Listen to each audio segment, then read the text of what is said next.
सत साहिब सतगुरुदेव की जय। बंदी छोड़ कबीर साहिब जी की जय। बंदी छोड़ गरीबदास जी महाराज जी की जय। स्वामी राम देवानंद जी गुरु महाराज जी की जय हो। सर्व संतों की जय, सर्व भक्तों की जय, धर्मी पुरुषों की जय। श्री काशी धाम की जय, श्री सुडानी धाम की जय, श्री क्रोथा धाम की जय, श्री बरवाड़ा धाम की जय। सत साहिब कबीर दंडवतम गोविंद गुरु, बंदो अभिजन सोए, पहले वहे प्रणाम तिन, नमो जो आगे हो। कबीर गुरु को की जय दंडवत, कोटि कोटि प्रणाम, कीर्तन जाने भृंग को, यो गुरु कर है आप समान। कबीर सतगुरु के उपदेश का सुनिया एक विचार, जय सतगुरु मिलते नहीं, जाते नरक द्वार। नरक द्वार में दूत सब करते खेचा तान, उनसे कभू नहीं छूटता, फिरता चारों खाने। कबीर चार खानी में भरमता, कबहू न लगता तार। सो फेरा सब मिट गया, मेरे सतगुरु के उपकार। जय जय सतगुरु मेरे की, जय जय सतगुरु मेरे की। सदा साहिबी सुख से वसियो, अमरपुरी के डेरे की। जय जय सतगुरु मेरे की, जय जय सतगुरु मेरे की। सदा साहिबी सुख से वसियो, सतलोक के डेरे। निर्विकार निर्भय तू ही, और सकल वैमान। जी साधो और सकल वैमान, सब पर तेरी साहिबी, सब पर तेरी साहिबी। तुझ पर साहिब नाम, निर्विकार निर्भय। परमपिता परमात्मा कबीर जी की प्यारी संगत को दास का आशीर्वाद है। परमात्मा आपकी लगन अटल लगावे, इस गंदे लोक का दुख आपको याद रहे, अपने घर जाने की तड़प आप में विशेष बढ़े। एक बात तो आपको याद बार बार दिलाता है दास, और आप भी महसूस करते हो, आपको पता है कि यहां ना रहेंगे ना कोई रहा है, तो फिर बीच का जो समय अपना है, मानव जीवन जो मिला है, ये भक्ति के लिए, मोक्ष के लिए, शुभ कर्म करने के लिए प्राप्त होता है। ये कितना समय है आपके पास? 10-12 साल तक तो अब बहुत बच्चा होता है, 15 तक, 16 तक। फिर जवानी की मस्ती आ जाती है, शरीर स्वस्थ होता है, और फिर विवाह हो जाता है। विवाह के बाद परिवार की लगन लग जाती है, उसके पालन पोषण, उससे निमटता है, इतना बूढ़ा हो जाता है, वृद्ध हो जाता है। वृद्ध अवस्था में कभी गोडों में दर्द, घुटने दुख है, कभी सिर में दर्द, कभी दांत उखड़ गए, आंखों से दिख नहीं रहा, कभी बीपी आई, कभी शुगर की बीमारी। तो इतनी परेशानी आ जाती है इसके ऊपर, जीना हराम हो जाता है।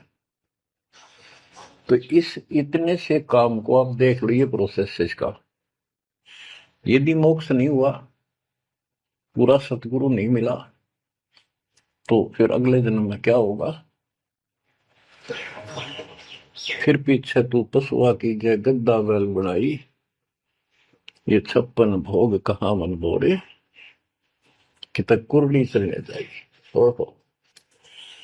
अब बच्चों, हम जिस सुख को सुख मानते हैं, हम चाहते हैं धन हो, मंत्री बने, मुख्यमंत्री बने, बस हमारी महिमा हो, यश हो। ये कहने से, सुनने से, कल्पना से कुछ नहीं होता। ये पिछले पूर्व जन्म के तप धर्म कर्मों से प्राप्ति होती है। इस जन्म में यदि शुभ कर्म नहीं किए, अच्छे कर्म नहीं किए, फिर वहीं के वहीं रह जाएंगे। यानी कोई शुभ कर्म बनेगा नहीं, अगले जन्म में फिर कुत्ते की में पाएगा, आज चाहे कोई किसी देश का राष्ट्रपति है। तो क्या बुरी बनेगी अपने साथ?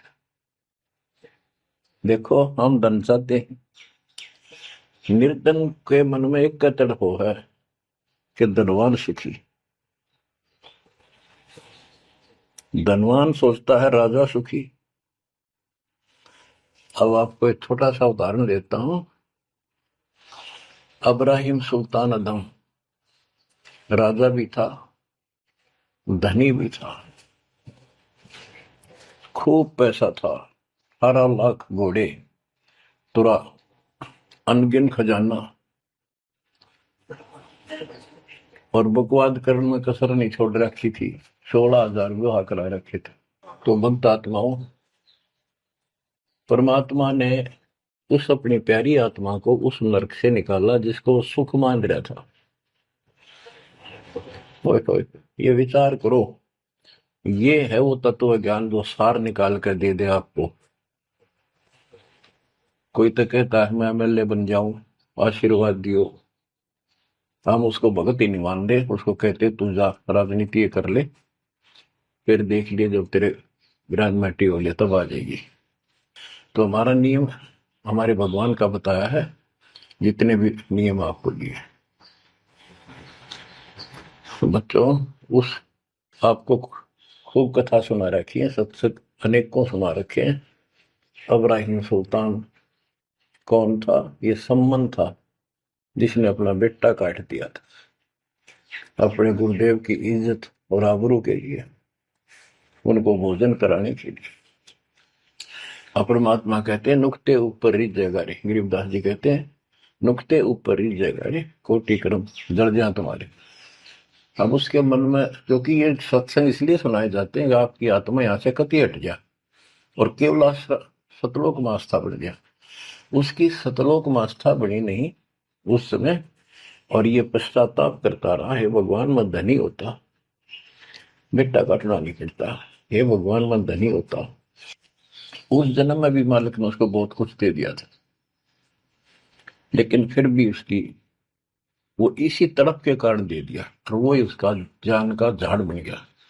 वो पार नहीं हो पाया, और फिर अगले जन्म में एक नौशेरवा नाम का बादशाह बना।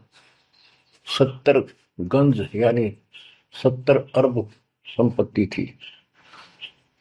एक पैसा दान नहीं करे, परमात्मा ने वहां जाकर उसको झटका दिया तो थोड़ा बहुत दान करवाया। वही आत्मा अगले जन्म में अब्राहिम सुल्तान अदम बना। अब जैसे कर्म कर रखा है वो फल तो भगवान देगा, लेकिन इसने के चाटे इस सुख न, इस धन न, इस राजपाट में अगले जन्म में कुत्ता बनेगा। परमात्मा को पता होता है हम अनजान बालक होते हैं, इसलिए परमात्मा उस नरक से निकालने के लिए अब्राहिम सुल्तान अदम के साथ, उनके साथ कितना कष्ट उठाया जाता है। एक जीव को निकालने के लिए कितने प्रयत्न किया जाता है। और आप इसी तरह बच्चों, इसी प्रकार परमात्मा देखो आपके लिए कितनी व्यवस्था कर रहा है, कहां से अपनी महिमा सुनवा रहा है, कहाँ से आपको जगा रहा है, आपको प्रेरित कर रहा है बच्चों, ये लोग अच्छा नहीं, इसमें तुम आंख मीच कर मत बैठो। इब्राहिम सुल्तान अदम मस्ती में था, वो वो बड़े ठाठ बाट थे, धनी राजा था। एक 9 लखा बाग बनवा रखा था, उसमें सोया करता दिन में, कोई दिक्कत नहीं थी उसको, वो सुख मान रहा था। कबीर साहब कहते हैं, झूठे सुख को सुख है ये मान रहा मनमोद, ये सकल चबीना काल का, कुछ मुख में कुछ बोध।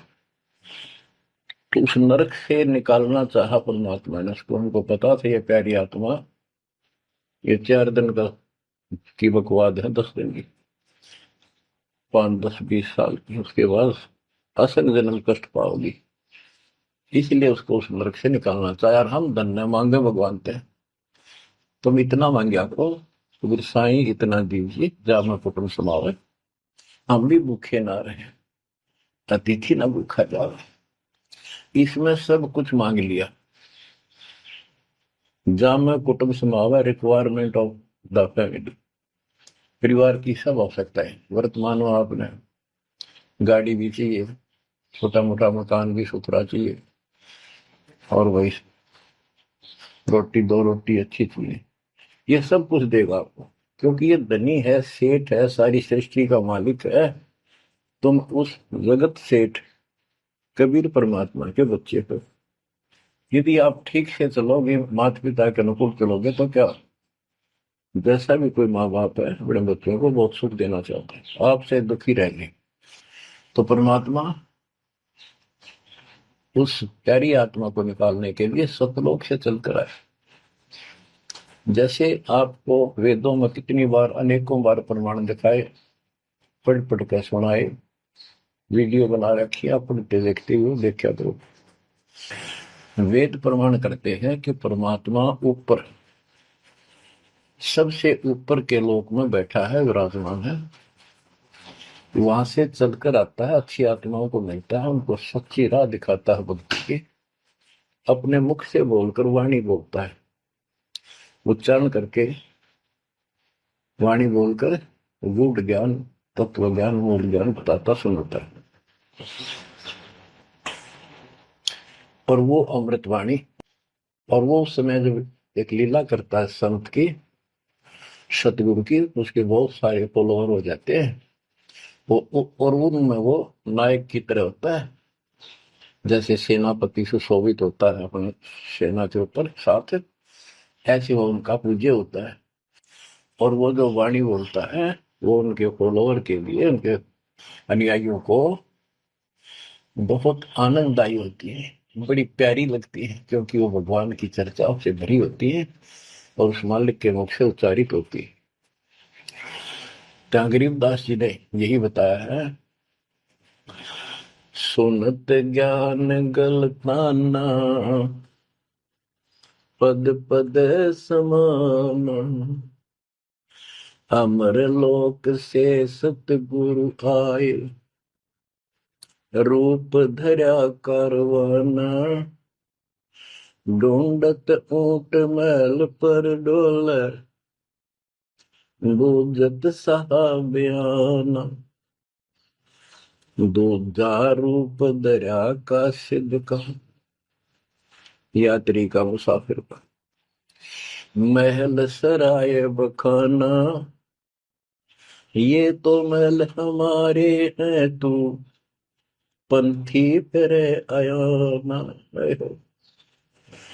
तीजा रूप खवास का दारा, फूलों से जब छाना, 3 कोरड़े तन पर खाए, मारत चोट हैवान, कहे खवास सुनो अबराहिम, कैसा खिलवत खाना, एक घड़ी से जा पर पोटे, तन का चाम उड़ाना, हेत हुसन सब दूर किया, दर्शा तकत बिराना, गैब खवास बहे तिहवारी, कंपन लगे पुराण। अमर लोक से सतगुरु आए, हाय हाय। सुनत ज्ञान गलताना, पद पदे समाना। अपने सतगुरु के मुख से सारा ज्ञान सुन के और वो परमात्मा के द्वारा गई बताई गई पद्धति पर गलतान हो गया, मस्त हो गया, लग गया। लेकिन उससे पहले अमर लोक से सतगुरु आए, रूप धरा कारोबाना। एक ऊँटों वाले व्यक्ति का रूप बनाकर जो ऊँट पाला करते हैं, राजा के महल की छत के ऊपर जिस पर वो सो रहा था, वहां ऊपर से आकर प्रकट हो गए सतलोक से, और हाथ में लठ ले रखा, उसकी छत छत पर मारे जोर जोर से। शोर हुआ। इब्राहिम सुल्तान नींद से उठा। उसने कहा, ये कौन बकवास कर रहा, पकड़ के लाओ। सिपाही गए, पकड़ लाए। पूछा, कौन है तू? परमात्मा बोले, मैं एक ऊँटों वाला हूँ। ये छत पे क्या कर रहा था? राजा, मेरा ऊँट खो गया, एक गुम हो गया, मैं उसने खोज रहा था, देखो आपकी छत पे पाया जाता है। अब राजा बोला, अरे भोले व्यक्ति, ये राजा का महल है, ऊँट पर कभी छत छत पर कभी ऊँट चढ़ सकता है? ये कभी नहीं हो सकता। अच्छा बावला। तो उससे पहले राजा ने कई महात्माओं को पकड़ पकड़ के जेल में डाल रखा था कि मुझे भगवान बताओ, दिखाओ। तब कबीर साहब ने कहा, जैसे छत पर ऊँट नहीं चढ़ सकता, ऐसे तेरी बकवादों से रब नहीं मिल सकता, खुदा नहीं मिल सकता। यूं कहकर अंतर ध्यान हो गया। ऐसे फिर कुछ दिन बाद आपको सारी कथा सुना रखी है। ये एक यात्री का रूप बनाकर आए। यात्री, सफर, मुसाफिर पैदल चला करते थे। रात हो जाती, किसी शहर में, सराय में, धर्मशाला में रुका करते थे। तो वहां राजा के महल में पहुंच गए। साथ में अपने कपड़े लत्ते ले रखे, जैसे उसमें यात्री चला करते थे। राजा बाहर बैठा था, सैनिक साथ थे।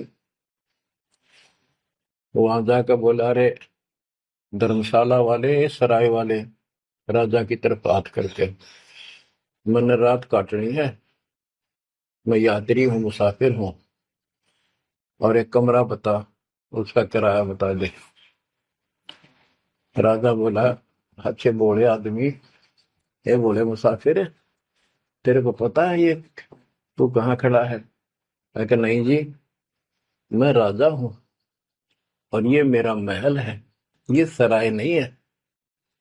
परमात्मा बोले, आपसे पहले कौन था इसमें, तेरे से पहले बता। क्यों? मेरे दादे परदादे थे, वो कहाँ गए? वो अल्लाह खुदा को प्यारे। और बच्चों, कितने दिन रहेगा तो इसमें? इसलिए मैंने सराय बताई, आंख खोल ले।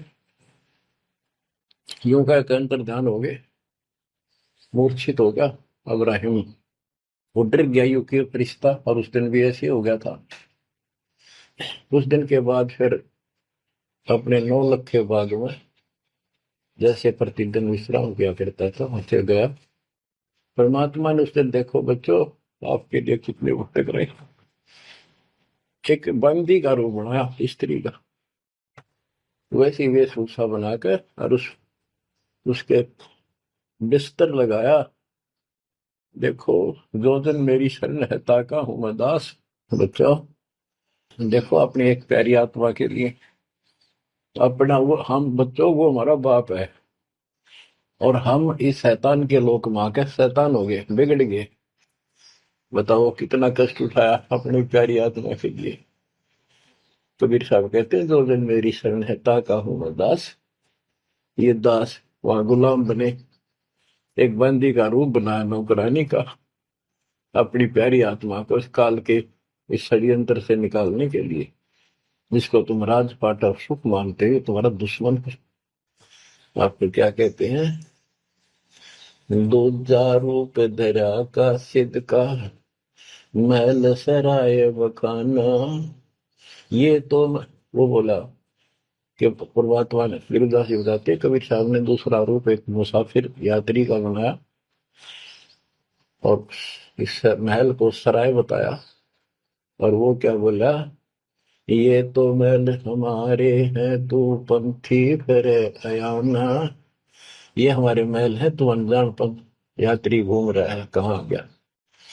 तीजा रूप खवास का दायरा, फूलों से जब छाना। तीन कोरडे तन पर खाए, मारत चोट हैवान। वो शैतान अपने परमात्मा के बंदी समझ के उसने ये सोचा कि ये बंदी मेरी सेज पे कैसे लौट गई। परमात्मा ने उसका बिस्तर लगा, उस पाप लौट गए। बंदियों के वेशभूषा नौकरानियों की अलग होती थी, रानियों की अलग। उसने कोहद में आके कोरडा उठाया। एक घोड़ा इतना भयंकर दर्द करता है, घोड़े को भी उसी में आ जाती थी। वो घोड़ों के लिए होता था, और उधर से दंड देने के लिए भी वही रखा जाता था। फटाफट फटाफट तीन कोरडे मारे, गुस्से में अपने मालिक के पास दौड़। तीन कोरडे तन पर खाए, मारत चोट हवान। कह खवास सुनो अबराहिम, कैसा खिलवत खाना। एक घड़ी सिजा पर पोडे, तन का चाम उड़ाना। तीन जगह नहरे नहरे निशान होकर खाल उतर गई, और हंसे भगवान, खूब हंसे। राजा के पसीने आ गए कि ये कोरडा लगे पत्थर और दस जा। उसका हाथ पकड़ा, वो परमात्मा हंस रहे थे पेट पकड़ के, जैसे हम खूब जोरता हंसा करे। उससे बात पूछने के लिए हाथ पकड़ा। तीनों बता, हंस कैसे रही है। कि मैं इसलिए हंस रही हूं कि मैं तो इस तेरी गंदी सेज पर एक घड़ी सोई थी, मेरे तीन कोरडे लागे, मेरी खाल उतर गई, और बच्चों तेरा के हो गया कोई दिन रात सोए। और जो सोवत जो सो रहा था, उनका के हाल बुझाता। इतना कहते अंतर ध्यान हो गया। अब बच्चों, आपको पता है पूरी कथा। फिर जंगल में घूमने गया, शिकार करने गया, वहां तीन कुत्ते लिए, बहुत से खाड़े करके उस नरक से निकाला अपनी प्यारी आत्मा को। ओए ओए। फिर कहते हैं उसने जब ज्ञान समझ में आ गया कि तो कति नरक दिखने लग गया वो राजपाट। गैब खवा से बहे ही वारी, कंपन लगे पराना। उतरी तेरी ले फकीरी, पैरा तो सा खाना। मुलमुल खासा दूर बगाया, ताखी पैर अमान। कहते हो सुंदर कपड़े, राजशाही कपड़े उतार के, और अपना सामान एक कंबल लपेट लिया। 16 सहेली छोड़ी, 18 लाख तुराना। सतगुर शब्द ले फकीरी, अब्राहिम सुल्तान। 16,000 औरतें, एक से एक सुंदर, 18 लाख घोड़े, और सतगुरु के शब्द से उनके विचार सुनकर राज त्याग कर फकीरी संन्यास लिया, उस घर से निकल गया। कितना धन था वो बताया, थोड़ा सा वर्णन है। हीरे मोती मुक्ता छोड़े, अरबों दरब खजाना। 70 खान 72 उम्रे, तजे अमीर जवान। मेवा मान बढ़ाई छड़ी, अमृत भोजन खाना। नंगे पैरों बहे पियादे, बरकत छाड़े निशान। घोड़े जोड़े सब ही छोड़ चले, अनंत फौज पिलखाना। सार शब्द दिल अंदर वेद्या, अविगत अमल दीवान। चढ़त गयंद इंद्र की नाई, सूरज अर्थ छपाना। सेना संगरंग दल बादल, गर्द जात असमान। होए होए। कहते इतने ठाठ थे इसके, जब हाथी के ऊपर चढ़ के आगे पाछे सेना चला करती थी, दूसरे अपने राज्य जाता था शहर में, इंद्र की तरह ठाठ बांटते नो। उसकी सेना चलती थी, धूल इतनी उठती थी आकाश में, तूफान सा आ जाता था, गुमार चढ़ जाता था, इतने ठाठ थे उसके, सूरज भी दिखना बंद हो जाता था उस धूल से। ये राजाओं की महिमा मानी जाती थी। जब ये परमात्मा के शरणों में आगे नाम लिया, शरण आने के बाद फिर परमात्मा ने कहा, अब सबको समझाओ, आप मुसलमान भाई बच्चों को लाइन पर लगाओ। गुरु जी रूप में परमात्मा थे, क्योंकि ये तीन रूप में लीला करते हैं, एक बालक रूप में, एक ऐसे कहीं साधु संत रूप में कहीं डेरा बना कर लग जाया करते थे वहां के आत्माओं को निकालने के लिए, और कभी जैसे प्रगट हुए गरीबदास जी के आए कर चले गए, ऐसे भी करते हैं। उस समय एक गांव में आश्रम बना कर रहते थे, लीला करते थे। तो एक बार बताते हैं, इब्राहिम सुल्तान मक्का में चला गया, उनका हज का समय था, और मक्का की तरफ पैर करके सो गया। मुसलमान भाई कहने लगे, तो अनादर ना करवाई कि पैरों इधर कर ले। तो बोला, भाई करते हो मेरे पैर जिधर भगवान ना हो, खुदा नहीं है। तो चारों तरफ घुमा दिया, चारों तरफ मक्का गेल घुमा, ऊपर ने कर दिया पैर, ऊपर ने मक्का, नीचे नहीं रहा। दसों दिशा को मक्का फेरा, चरणों बांधे कुराना, दास गरीब कबीर पुरस को, अमर किए सुल्तान। हम क्या बताते हैं कि दसों दिशा को मक्का फेरा, चरणों बांध कुराना, वो समझाया करते थे। इस कुरान के अंदर कंप्लीट ज्ञान नहीं है, पुस्तक अच्छी है, पाक पुस्तक है, लेकिन इसमें संपूर्ण ज्ञान नहीं है। और जो गुरु बनाओ, सतगुरु से नाम लो, उसके पास संपूर्ण ज्ञान होता है, पुराण का भी, वेद का भी। लोग अपने जो रूढ़िवादी हो चुके होते हैं, वो कम ही सुनते हैं, क्योंकि उसमें शास्त्रों का ज्ञान किसी को नहीं था। फिर भी प्रयत्न जारी रखा, कुछ लोग समझ में भी आया जिनको चाह थी भगवान। तो बच्चों, इस प्रकार मालिक आज आपके लिए कसर नहीं छोड़ रहा। किस परम पिता ने देखा आपको कैसे निकालने लगा इस गंध से, निकले। तुम ये सत्संग ना सुनने को बोला है तो जम जाता है, नौका नो प्राणी बेसिक ऊपर ऊपर का मंत्र भी करता रहता है। तो अच्छी बात है, मंत्र करते हो, सेवा करते हो, दान करते हो, तो आपका धन जुड़ गया, जो तो आपके साथ रहेगा। अब बच्चों, जो आप सेवा सुमन दान भक्ति कर रहे हो, ये आपके जुड़न लग रहा है, आपका बैंक बैलेंस जमा हो रहा है, खूब होगा। लेकिन आपकी आस्था यहाँ से निकलने की ना बनी तैयो, तो आपके लिए दुश्मन बन गया। आपका जन्म होगा, फिर ठाठ हो जाएंगे, इंद्र बनोगे, कभी ब्रह्मा विष्णु महेश की पदवी पाओगे, बताओ, देवता बनोगे, फिर पृथ्वी पर राजा बनोगे, और फिर ऐसे घसियारे होगे जो आज हो रहे हो। जब जाकर कल ठिकाना होगी, इतना बुद्धि भ्रष्ट रहेगी। तो इन बातों को आपने ठीक से समझना होगा।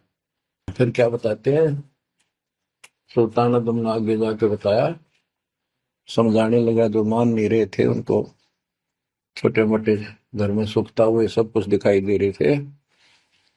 तब एक व्यक्ति को समझाया, घर में कुछ नहीं था, दो पति पत्नी थे, एक गाय बांध रखी थी। अब उसको समझाने लगे, आजा भक्ति कर लो, भगवान का राह पकड़ लो। मैं राजा इब्राहिम सुल्तान आजम था, मैं छोड़ कर आ गया सारा भगवान के लिए, ये 2 दिन का है, फिर पशु बनोगे, पक्षी बनोगे, दो जग की आग में जलोगे। वो बोले, तो अपना काम कर, आया है सुबह सुबह शिक्षा देने। या तो तू इब्राहिम सुल्तान नहीं है, झूठ बोलता है। इब्राहिम सुल्तान आदम है, तेरे जैसा मूर्ख नहीं, इतने ठाठ को छोड़कर धक्के खाता करे। अब बच्चों, उनकी बुद्धि के अनुसार बालक थे, वो तो अपने हिसाब से सही कह रहे थे, लेकिन जिसके गिला भगवान था, और जिसमें सब कुछ नरक दिखाई देता, और वो कैसे माना उनकी बात है। रांडी ढांडी नाथ गरीबदास जी ने बताया कि ये बोला इब्राहिम, रांडी औरत ढांडी एक गाय कि रांडी ढांडी ना तजे ये नर के ये काग, ये बलक बुखारा छोड़ दिया ठीक हो पिछली लाग। ये पिछली लाग पिछले संस्कार थे कोई, आज मैं सब कुछ छोड़ गया। बच्चों आपकी भी अब पिछली लाग है ना। कौन उठे सुबह सुबह नींद छोड़ के, काल तो सुहा हुआ है हते बिरान माटी करा कर कुत्ता बना के गली में सुहा होगा, वहां भी उठना जी ना करे। कुत्ते देखे आपने वैसे नशा होते हैं। कति निकट से आ लेगी ना गाड़ी, जब थोड़ा सा उठ के न टलेगा जब सर पर बाज ले ना, तुमने सोचा विश्राम कर रहा हूं। तुम पहले महलों में था, वह आदत आज भी है, तो ये सुधरना और समझना पड़ेगा। बच्चों एक तत्व ज्ञान परमात्मा ने जो बताया, उसके अतिरिक्त इस पृथ्वी का किसी के पास भी तत्व ज्ञान नहीं, और उस तत्व ज्ञान के बिना जीव का उद्धार नहीं है। तो तत्व ज्ञान आज दास के पास है या परमात्मा के पास था, मेरे गुरुदेव के पास था। मेरे गुरुदेव ने कहीं नहीं बताया किसी को दास के अतिरिक्त। और कबीर परमात्मा ने अपने बच्चे गरीबदास को विशेष रूप से बताया, धर्मदास को बताया, लेकिन उस समय ये गुप्त ही रखना था, अब जाके इसको खोलना था। एक छोटी सी वाणी सुनाते हैं कुछ उस परम पिता की महिमा की। अथ सुख सागर बोध से अविगत महल की सुन बात, एका एक संग न साथ, जैसे हुआ सकल जहान, ओंकार पंच विमान। कि अब तुम्हें अविगत महल सतलोक की बात सुनाता हूं, और यहाँ जो गलत साधना करते हैं वो भी बताता हूं। पहले परमात्मा अकेला था, एक का एक संग में साथ, जैसे हुआ सकल जिहान, ओंकार पंच विमान, उससे ही सबकी उत्पत्ति हुई। वो कौन है वो आपको बता रखे। ब्रह्मा विष्णु शंकर आद, अविगत ध्यान समाद, कृत्रिम ख्याल बाजी कीन, पांचों तत्व है गुण तीन, कूर्म कच्छ मच्छा कीन, धौल शेष शोभा दीन, धरणी गगन पानी पवन, चंद्र सूर 14 भवन, 84 लाख कृत्रिम जीव, कबीर आप समरथ पीव, सतगुरु किया कृत्रिम ख्याल, बाजी गए विचार, ना दुर्बिंद की है दे, जाम धर्म सक्रम संदेह, 5-25 तीनों माही, आवागमन हंसा जाए, माया मूल का वासा, जोरा काल रहे हंस गिरासा, हंसा कौन विधि छूटे, कि जोरा काल तिसे लूटे। अब जैसे परमात्मा गुरुदास जी कहते इस जीवन के ऊपर छुटवा है ये काल और ये मौत, इसको लूट रहे हैं। जैसे धन जोड़ लिया आपने, खूब बढ़िया भक्ति कर रहे हो, शास्त्रों वाली भक्ति आप कर रहे हो, मर्यादित हो, इतना धन इकट्ठा हो जाएगा पूछो मत। लेकिन फिर आपको ऐसे यही रख लेगा, आपको फिर यही रख लेगा मूर्ख बना के। हंसा कौन विधि छूटे, के जोरा काल तिसे लूटे। फिर क्या बताते हैं, सतगुरु मिलने संत सुजान, तो या मिटे आवाजान। सतगुरु मिले संत सुजान, तो यो मिटे आवाजान। कि जन्म भर बार बार आना और फिर मृत्यु होकर जाना, फिर सतगुरु संत पूर्ण मिले तब ये मिटे। फिर बताते जो लोग साधना करते हैं, नेमी नेम कर भूले, अदय मुख पींग कस झूले, पत अंगनी लगावे पीठ, सोता ज्ञान सकल बसीठ। जो नेमी कर्म कांड करते हैं, कोई पींग सी गाल के उसके ऊपर खड़े सारा लेकर तपस्या करते हैं, कोई 5 धूनिया लगाकर तपस्या करते हैं, कोई मुंडित है, कति घटा, और सब बाल बूल कटा कर शर्ट उस्तरा करवा कर साधु संत बना कर है। कोई बड़े बड़े केस रखे, बाल रखे। मुंडित जट्टा जुटन देख, डूबया सकल बिना विवेक। होय होय। कि ये सारे बिना विवेक के, बिना विचार के, ठीक से तत्व ज्ञान न मिलने से सारे अपना जन्म बर्बाद कर रहे हैं। विरक्त उदासी ऐन, माया लग मीठी सेन, बागंबरिया उपंबर ऊट, सो तो बंधे तुम के बूट। गुदरिया बने बहु रंग बिसरते, बिचरे फिरत हैं बेरंग। पुस्तक कति नंगे फिरे। और कुछ साधु संत बनकर सुंदर कपड़े लाल गाड़ के चलो। अलोनिया खात है नहीं लोन, दीजे पीठ करतीस गौन। आज कुछ किसी छोटी मोटी साधना करते हैं, उनमें कुछ छोटा मोटा अपना नियम बना रहे हैं कि हम अन्न नमक नहीं खाते, कोई कहते हैं प्याज नहीं खाते। परमात्मा कहते हैं ये इस तरह की साधनों से मोक्ष नहीं होगा, अगले जन्म में